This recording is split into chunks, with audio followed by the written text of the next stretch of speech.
Masu saurare Assalamu alaikum, Muhammad Anur Muhammad ke fatan an wayi gari lafiya. A cikin shirin namu na wannan safiya ta Asabar za a ji cewa kasashen da ke mambobin kotun hukunta manyan laifuka ta duniya sun kada ƙuri'ar amincewa da tsige babban mai gabatar da ƙara na kotun. Mahukunta a yankin kudu maso yammacin Faransa sun bayar da umarnin kwashe mazauna wasu unguwanni da ke kewayen birnin Bordeaux yayin da gobarar daji ke ci gaba da ta'annati. Gwamnatin Najeriya ta ce kai karar shugaba Tinubu da jagoran 'yan hamayya a kasar ya yi wajen Donald Trump wato Atiku Abubakar kenan zagon ƙasa ne ga ƙimar Najeriya da kuma 'yancinta na cin gashin kai. Tabbas ya nuna ba shi da kishin ƙasa kuma ba wai ya damu da 'yan ƙasar bane ba, kawai burinsa shine ko ana hamasa ya samu wannan mulki da yake nema. Babu wani batun rashin kishin ƙasa, domin wannan abu ne ma wanda ya kamata a yaba, domin mu san cewa wani irin shugaba ne yake fada shugaban ƙasa a Najeriya a yanzu. Har wa yau a Najeriya a makon nan ne bangaren 'yan hamayya a Majalisar Wakilai suka fice daga majalisar don nuna adawa da matakan da aka bi wajen amincewa da kudirin dokar da fadar shugaban kasar ta mika kan kirkirar 'yan sandan jihohi.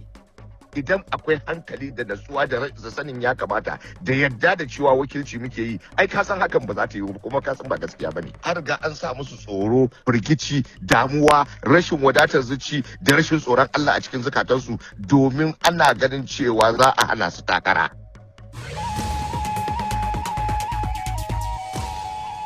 To akwai kuma filin Gane Mana Hanya kan yaƙi da miyagun ƙwayoyi da harkar daba a jihar Kano, amma yanzu bari mu fara da labaran duniya tukuna.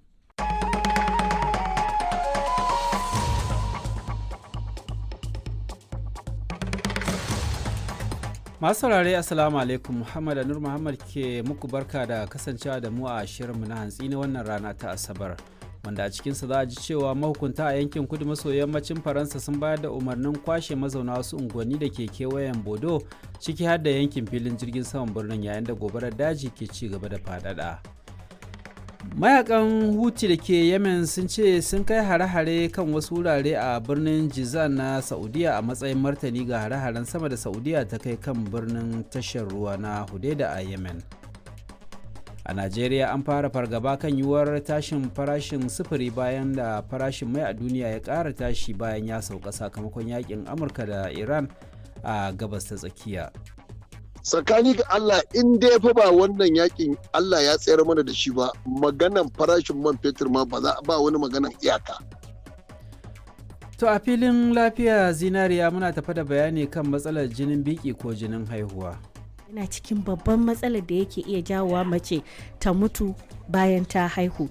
Sannan banda wannan yana iya faruwa kuma daga haihuwa har zuwa sati 6 shi ma zai iya samun babban matsala.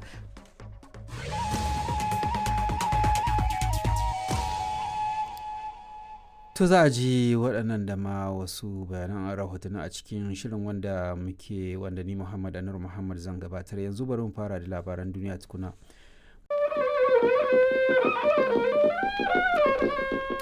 Sashen Hausa na BBC ke magana akan mita 16 da 19 da 25 da kuma a tashoshin FM a wasu kasashen Afirka. Har ma da shafinmu na intanet wato bbchausa.com. Masu sauraro Assalamu alaikum, Raliya Zubir ce take fatan an wuni lafiya a cikin shirinmu na karfe 8:30 a agogon Najeriya da Nijar, wato karfe 7:30 kenan a agogon GMT da Ghana. To a cikin shirin za ku ji cewa ministan ilimi na kasar Indiya ya yi murabus sakamakon gagarumar zanga-zanga da ɗalibai suka yi domin nuna adawa da satar fitar da takardun jarabawa. Kasashen Faransa da Spaniya na ci gaba da fuskantar wato barazana daga gobarar daji. A Najeriya 'yan bindiga sun yi garkuwa da shugaban karamar hukumar Bungudu da ke jihar Zamfara. Shin ko me yasa ake ganin kwarin shinge a lokacin damina? A lokacin damina ƙasa tana da ciyayi da kuma abinci wanda su shingen suke ci, sannan kuma suna barin kwayakwai.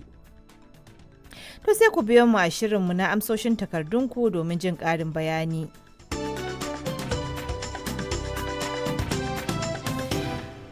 Muna kuma tafi da maimaicin filin Gane Mana Hanya, amma yanzu ga labaran duniya. DW shirye-shiryen sashin Hausa. Masu sauraro barkanmu da safiya da fatan an wayi gari lafiya. Muhammad Tijani Hassan ke muku marhaba bikum a zangon farko ne haɗa shirye-shiryen DW kai tsaye daga nan birnin Bonn. Waɗanda muke watsa muku a shafukanmu na Facebook da YouTube da manhajar TuneIn har ma da wasu gidajen rediyo abokan hulɗarmu a wasu sassan Afirka. To bayan na fara da sanar da ku halin da muka wayi gari muna tafa da shirin sharhunan bayan labarai. Wanda a cikinsa za a ji yadda a Najeriya matasa ake samun karuwar matasan da ke shiga harkokin siyasa da nufin kawo sauyi da kuma kyakkyawan shugabanci. A jihar Agadez da ke arewacin Nijar kwa za a ji yadda shirye-shiryen ƙidayar al'umma da gidaje ya kankama. A Sudan yakin da ke ci gaba da ruruwa a ƙasar na ƙara jefa fararen hula cikin mawuyacin hali. Sannan za a ji yadda Senegal ta sauya matsaya domin mara baya ga tsohon shugaban ƙasar Macky Sall kan takarar da yake nema ta kujerar sakataren Majalisar Ɗinkin Duniya. Akwai wasu batutuwan duk a cikin shirin sharhunan bayan labaran, amma da farko ga labaran duniya.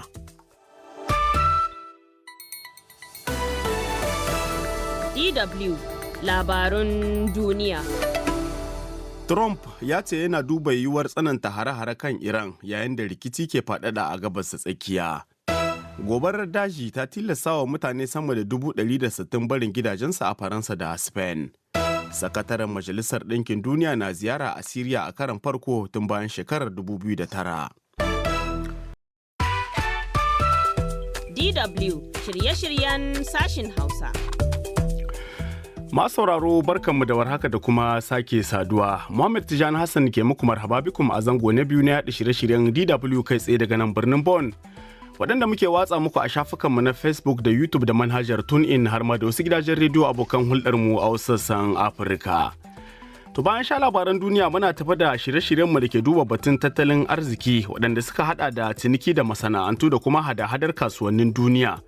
Sai shirin ku shiga club da ke feɗe da wato da ke duba ayyukan ƙungiyoyi 'yan sa kai. Har ma da shirin amsoshin takardunku wanda bisa al'ada ke feɗe biri har bindi kan tambayoyin da suka shige maku duhu kafin daga bisani makaranto wasu daga cikin wasiƙun da kuke aiko mana. To amma kafin zuwan duk waɗannan bari in fara da sanar da ku halin da duniya ke ciki.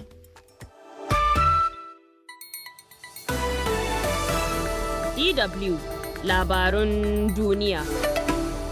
Sabbin hare-haren Ukraine sun yi ajalin akalla mutane 16 a Rasha. Ministan ilimin India ya yi murabus bayan zanga-zangar matasa kan zargin magudi a jarabawa. Hukumomin China sun kwashe mutane 20,000 yayin da mahaukaciyar guguwa ta Nul ke shirin kadawa. DW shirye-shiryen sashin Hausa. Masu mu barkamu da warhaka da kuma kasancewa da ku a zango na uku kuma na ƙarshe na yada shirye-shiryen sashen Hausa na DW wanda ke zuwa muku daga nan birnin Bonn na tarayyar Jamus. A jerin shirye-shiryen da muka yi muku tanadi muna tafi da shirin jika ƙaru da shirin zaɓi sanka da ma shirin ra'ayin malamai. Amma duka waɗannan za su zo ne bayan na sanar da ku halin da duniyar ta wani. Sunana Khadija Ahmad Rufai.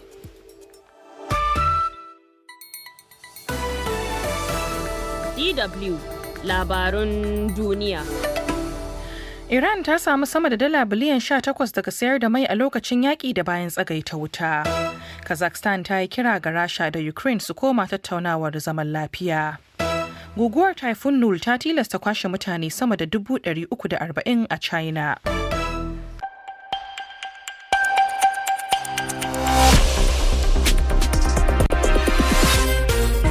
Bakwai daidai agogon Najeriya, Nijar, kamar Chadi, shida kenan agogon TU da Ghana. Sashen Hausa na Radio France International ake saurare kan mitoci 22 da 25. Azima Bashir Aminu. Masu sauraro barkanmu da wannan safiya ga kanin labaran. Gwamnatin Najeriya ta samu goyon bayan kungiyar gwamnoni kan shirin ƙara rundunonin soji 4 da kuma ɗaukar sabbin sojoji 28,000 don yaƙi da matsalolin tsaro.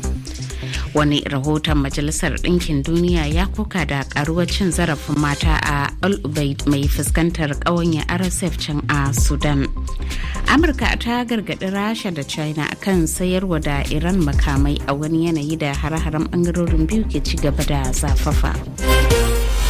Yanzu kuma ga cikakkun labaran.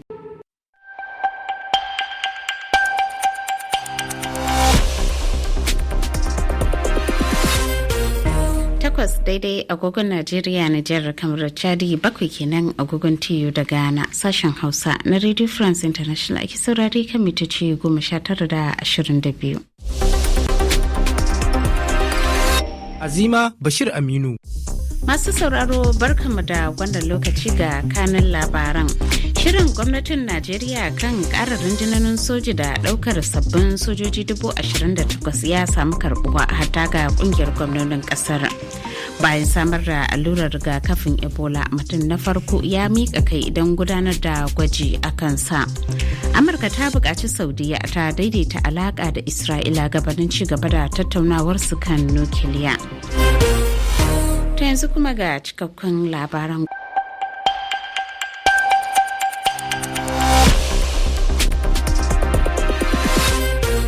Karfe 5 cicif agogon Najeriya, Nijar, kamar da Chadi, wanda ya zo daidai kenan da karfe 4 agogon TU da na Ghana. Sashen Hausa na Radio Faransa International RFI Hausa aka lalabo a kan mitoci 16 gajeren zango. Abdullahi Isa.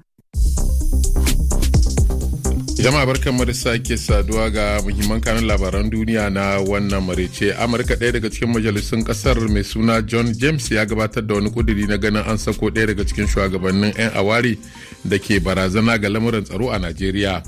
Za ku ji kuma cewa a jamhuriyar Nijar, ma'aikatar ciniki da masana'antu ta sanar da ɗaukar matakai na dakatar da wasu kamfanoni a jajibirin cika shekaru 3 da sojoji suka kama ragamar shugabancin wannan kasa, yayin da a Kamaru jam'iyyu da kungiyoyi kai hadda 'yan kasar ke ci gaba da ɗiga ayar tambaya na rashin zaman shugaban kasar wato Paul Biya gida Kamaru na tsawon lokaci. Jama'a masu sauraron mu assalamu alaikum. Abdulrazak Yahuza Jere ne ke muku barka da warhaka. Kuna tare da sashen Hausa na gidan rediyon kasar Sin a halin yanzu. Sai a kasance tare da mu domin jin shirye-shiryenmu, inda za mu fara da muku labaru. Sannan daga bisani daɗaɗen shirye-shiryenmu masu farin jini su biyo baya. Yanzu ga labarun, da farko ga kanunsu.